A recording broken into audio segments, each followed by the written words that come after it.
Imagine stumbling upon a loyal companion in the dead of night who doesn't just save your life, but uncovers a family secret buried for decades under layers of ice and regret. In the frozen heart of Alaska's Yukon-Kuskokwim Delta, where the wind howls like a ghost from forgotten battles and the snow buries secrets deeper than any grave, lived a man named Alex. At 38, he was a shadow of the Army Ranger he'd once been, tall, broad-shouldered, with a jaw set like granite and eyes that had seen too much. After multiple tours in Afghanistan, where the dust choked his lungs and the echoes of explosions shattered his sleep, Alex had retreated to his late grandfather Robert's old log cabin. It wasn't just a place, it was a fortress against the world. Picture this: towering spruce trees laden with frost, the Yukon River frozen solid in the distance, and a silence so profound it could drive a man mad. Or in Alex's case, offer a twisted kind of peace. You see, Alex wasn't running from the wilderness, he was embracing it. The psychological toll of war had carved deep scars into his soul. Survivor's guilt gnawed at him like a relentless predator. Why had he made it back when his brothers in arms hadn't? Hypervigilance kept him wired, jumping at every crack of a branch, mistaking it for incoming fire.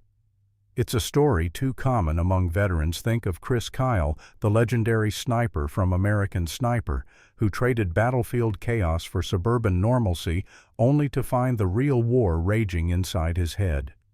Kyle's isolation masked a pain that therapy might have eased, but like so many, he pushed it down, leading to tragic consequences. Alex made the same mistake at first, ignoring the VA calls, skipping counseling sessions, believing solitude was his cure. But here's the harsh truth: untreated PTSD doesn't fade, it festers. Studies show veterans like him face a 50% higher risk of depression and substance abuse when they withdraw, turning what could be healing into a slow spiral. Contrast that with the deceptive calm of nature. In the city, Alex had been bombarded by honking horns, crowded streets, and well-meaning friends who couldn't understand why he flinched at fireworks. Out here, the only chaos was the occasional avalanche rumbling in the distance, a reminder that Mother Nature plays by her own ruthless rules. But oh, the common pitfalls: he chopped wood, obsessively checked snares with military precision, and stared into the fire each night, trying to burn away memories of IED blasts and lost comrades. It was a routine born of necessity, yet it left him hollow. The lesson here is raw and real. Solitude can quiet the noise, but without connection, it amplifies the echoes of trauma. As animal lovers know, our furry friends often sense that void before we do. They don't judge our scars. They heal them with quiet presence. Winter hit hard that year, a brutal onslaught of blizzards that turned the Delta into a white wasteland. Alex bundled in his worn parka, the kind with patches from his ranger days, and hunkered down. He thought he was alone, truly, utterly alone. But fate, that sly trickster, had other plans. One fateful night, as the storm raged like a beast outside his door, a faint scratching pierced the gale. At first he dismissed it, maybe a branch or the wind playing games. But it persisted, weak yet insistent, followed by a low, mournful whine that tugged at something deep in his chest. Adrenaline surged, that old battlefield companion, and Alex grabbed his fire poker, heart pounding. Who or what could survive out there? He cracked the door, and a blast of icy air hit him like a slap.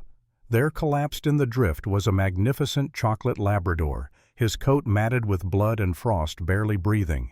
This wasn't just any stray. The wounds screamed deliberate cruelty: rope burns around his paws, a deep gash from what looked like a blade. Alex's training kicked in. He scooped the dog up, feeling the weight of a life on the brink, and carried him inside. As he worked by firelight, cleaning wounds, stitching with steady hands, Alex felt a strange pull.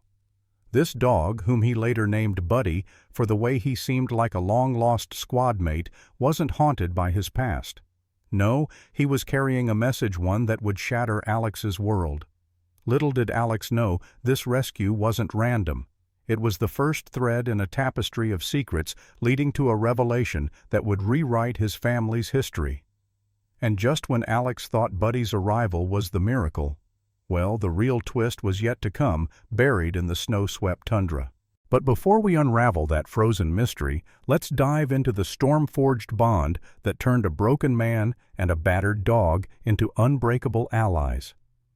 What if the storm that nearly buried you alive was actually delivering your salvation on four paws, a guardian with secrets sharper than the ice itself? As the blizzard's fury finally ebbed that fateful night, Alex slammed the cabin door shut against the howling void, cradling the limp Labrador in his arms like a fallen comrade. The dog buddy, as Alex would soon dub him for that unbreakable squad-like vibe, was a sight that twisted your gut, a once mighty chocolate lab, his glossy coat now a frozen mess of blood and grime, his powerful frame reduced to a trembling shadow. Weighing in at least 80 pounds of pure muscle and heart, he was no pampered pup. This was a working breed built for loyalty that could outlast the harshest Alaskan winters. Alex laid him gently on the rag rug by the hearth, the fire's glow casting dancing shadows that made the wounds stand out like accusations. A deep gash along his flank, raw, chafing around his paws from ropes or wires, marks that screamed not of wild animal attacks, but of deliberate human-inflicted horror. Alex's hands moved on autopilot, drawing from those gritty ranger field medic drills where hesitation meant death. He fetched his kit, antiseptic, sutures, bandages, and got to work, his voice a low rumble breaking the silence he'd clung to for months. "Easy, boy. You're not alone anymore." Cleaning the gash revealed the ugly truth, clean edges too precise for claws or thorns. This was knife work, calculated cruelty. Why do people do this? Often it's desperation. Poverty pushing folks to lash out at the innocent, or worse, twisted power plays where animals become outlets for rage. The consequences ripple far, trust shattered in the victim cycles of abuse perpetuated in the abuser. Think of the real-world heartbreak in cases like the infamous Michael Vick dogfighting scandal, where labs and pits endured hell only for survivors to emerge as therapy dogs, proving resilience isn't just survival, it's rebirth. Alex had seen similar scars on people in war zones, bindings that left more than physical marks. They etched doubt into the soul. His mistake. At first assuming it was random wilderness woe, a common error among rescuers who overlook signs of abuse leading to untreated infections or missed reports to authorities. But as he stitched and salved, Buddy's amber eyes flickered open, locking onto Alex's with a gaze that wasn't fear, it was recognition, like he'd found exactly who he needed. Over the next days, a rhythm emerged that thawed more than just the ice on Buddy's fur. Alex softened jerky and broth for easy meals, changed bandages with gentle precision, and for the first time in years, talked, really talked. "You remind me of my old unit's K9 Max. He sniffed out danger before we even knew it was there." Buddy listened, head tilted, that classic lab intelligence shining through. Labs bred for retrieval and companionship have brains wired for empathy. Studies from places like the University of Pennsylvania show they can read human emotions better than most breeds, lowering stress hormones in their owners just by being near. Compare that to the aloof independence of a husky lab's bond, deep turning strangers into pack. But here's where the addiction kicks in. As Buddy's strength returned, he'd hobble closer, resting his head on Alex's knee during rifle cleaning sessions, a sigh escaping like shared relief. It was motivational magic pulling Alex from his isolation pit.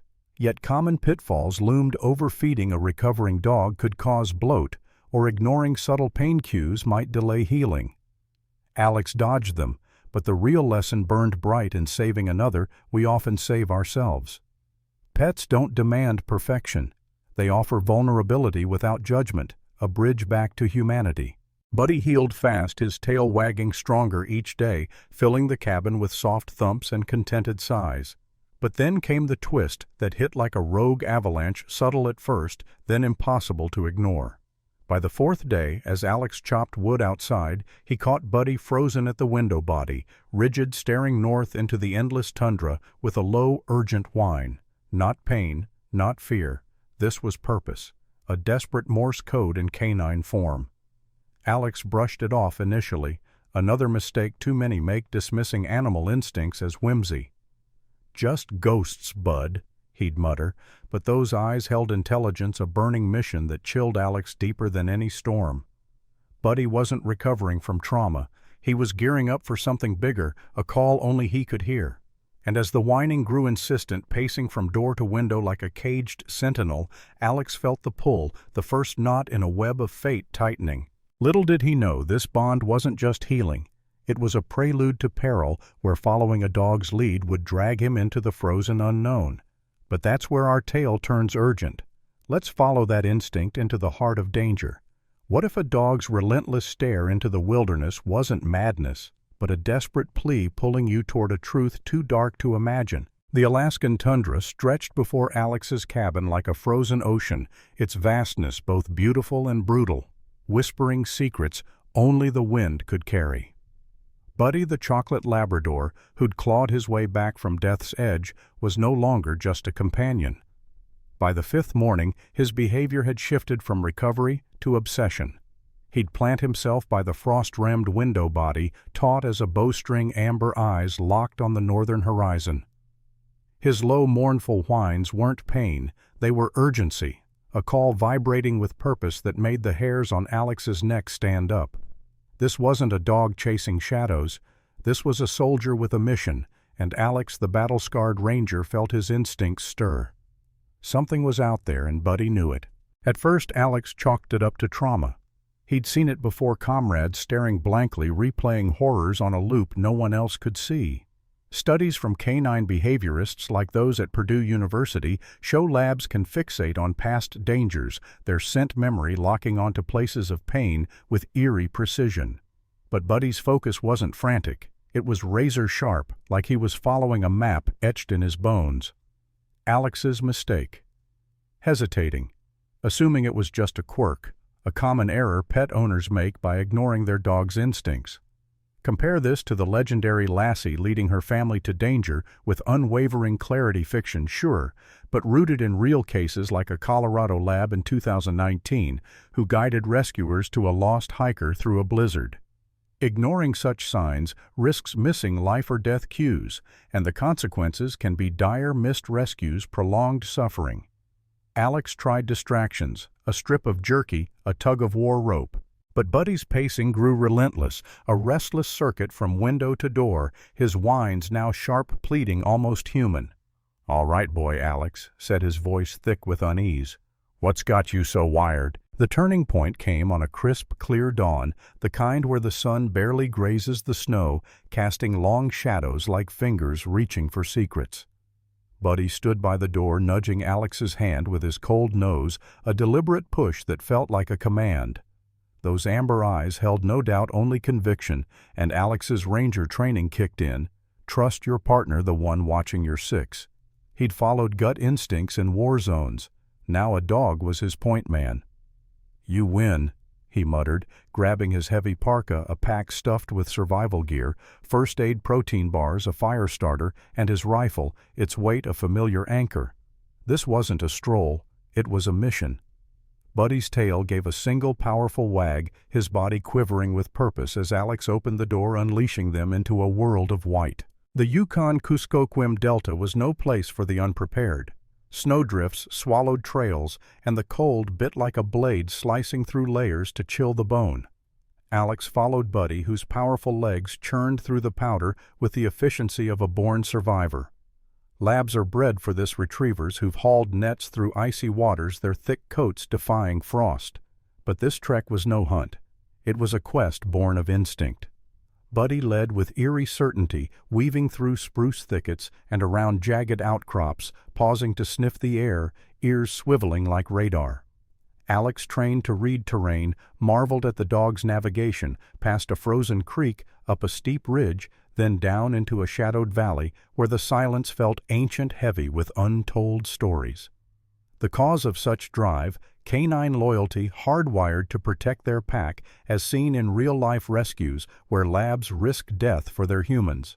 The consequence of ignoring it: a missed chance to save a life, or worse, walking blind into danger. Hours bled into exhaustion. Alex's legs burning from thigh-deep snow, his breath pluming in the frigid air. He'd faced deserts and jungles, but this wilderness was a beast of its own, where avalanches could bury you in seconds, and wolves prowled the dusk. Common mistakes here, underestimating the cold, skipping a compass, could turn a hike into a death sentence. Alex avoided them, his pack a lifeline, but doubt crept in. Was he chasing a dog's delusion? Then Buddy froze mid-step on a windswept ridge. His nose lifted, tasting the air, and a low growl rumbled his first sign of aggression. Alex's hand tightened on his rifle, scanning the endless white. Nothing, just snow and silence. But Buddy's hackles rose, his gaze piercing the distant pines. And there it was, the twist that stopped Alex's heart, a faint wisp of smoke curling like a ghost against the darkening sky. Smoke meant life, but in this desolate nowhere it screamed trouble. Buddy didn't wait. He plunged down the ridge, his pace quickening, a furry missile locked on target. Alex followed, adrenaline surging, his training snapping into focus. He used trees for cover, moving tactically as the smoke thickened, leading to a clearing. There, half swallowed by snow, stood a dilapidated shack, boards, warped roof, sagging, a single window boarded shut. But the chimney belched that thin, ominous smoke, and the door.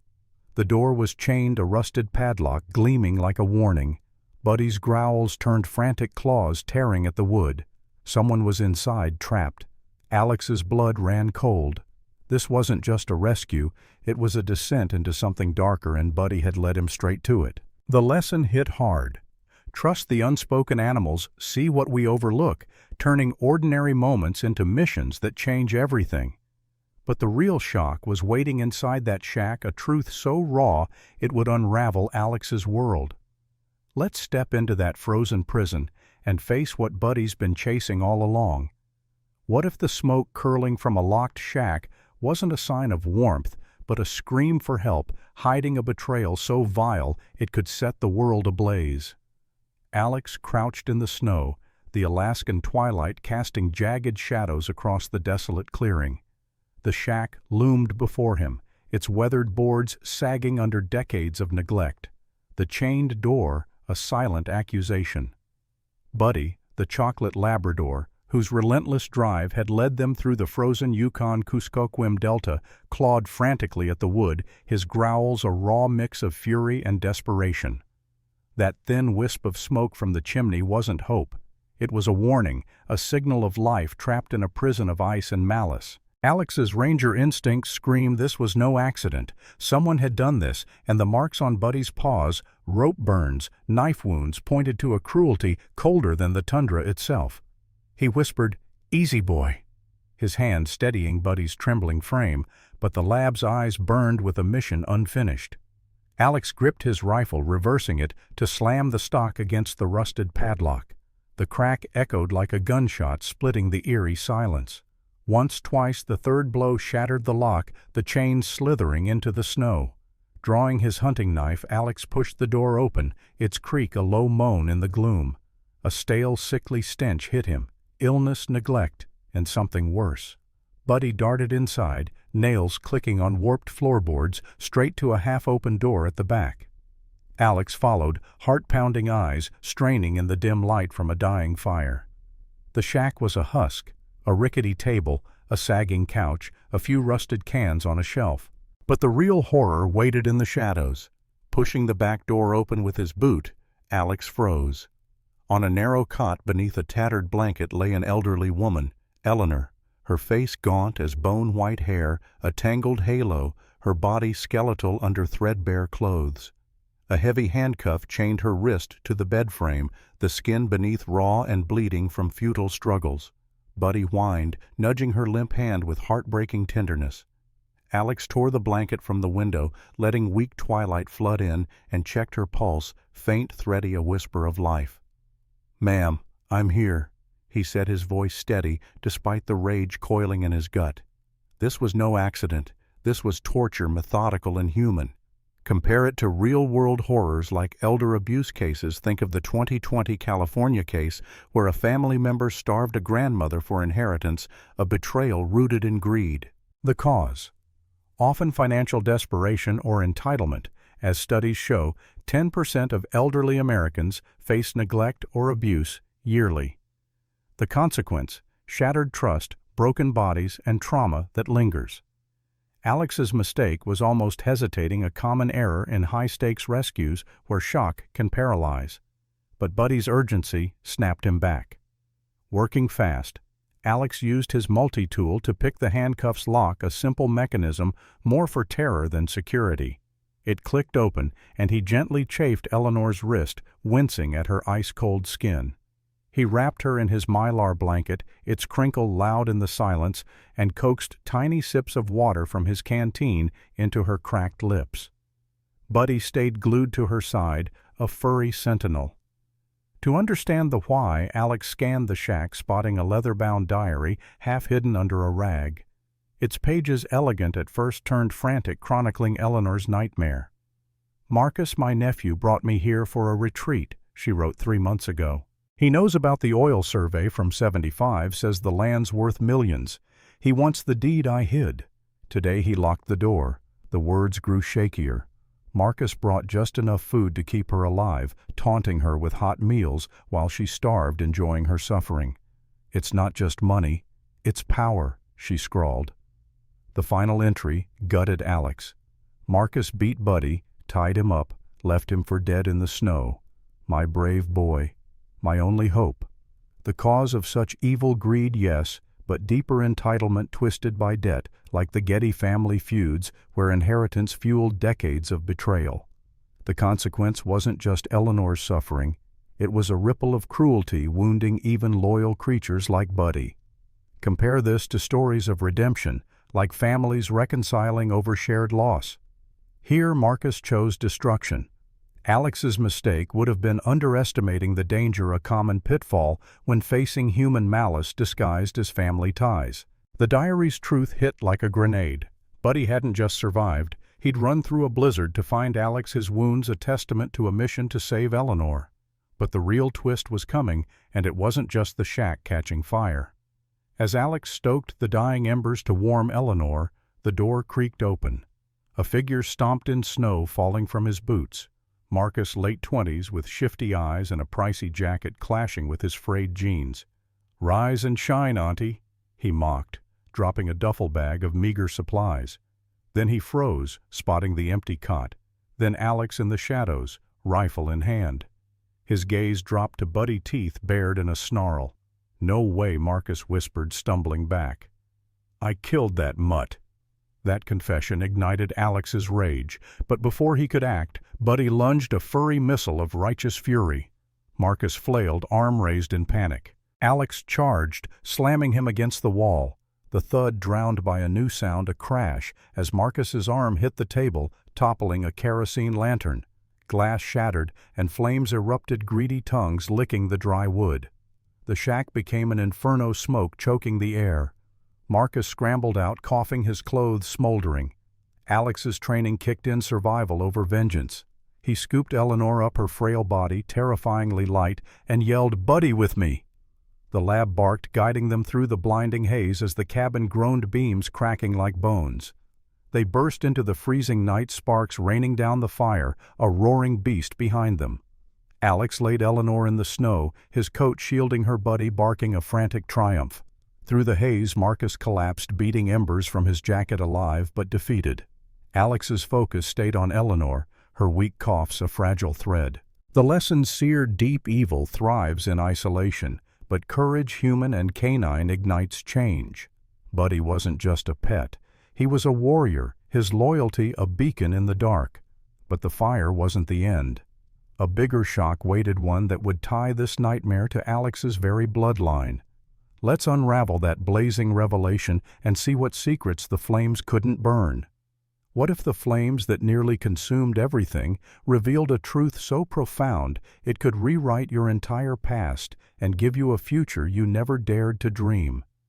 The Alaskan night was a battlefield of light and shadow. The burning shack, a roaring inferno casting hellish glows across the snow-swept clearing. Alexander knelt beside Eleanor, her frail form wrapped in his mylar blanket, her shallow breaths a fragile thread in the biting cold. "Buddy." The chocolate Labrador, who had led him through the frozen Yukon-Kuskokwim Delta, to this moment stood guard, his amber eyes reflecting the fire's fury but anchored by unyielding loyalty. Marcus, the nephew who'd chained his own aunt for a hidden deed, lay crumpled in the snow, his smoldering jacket a testament to his defeat.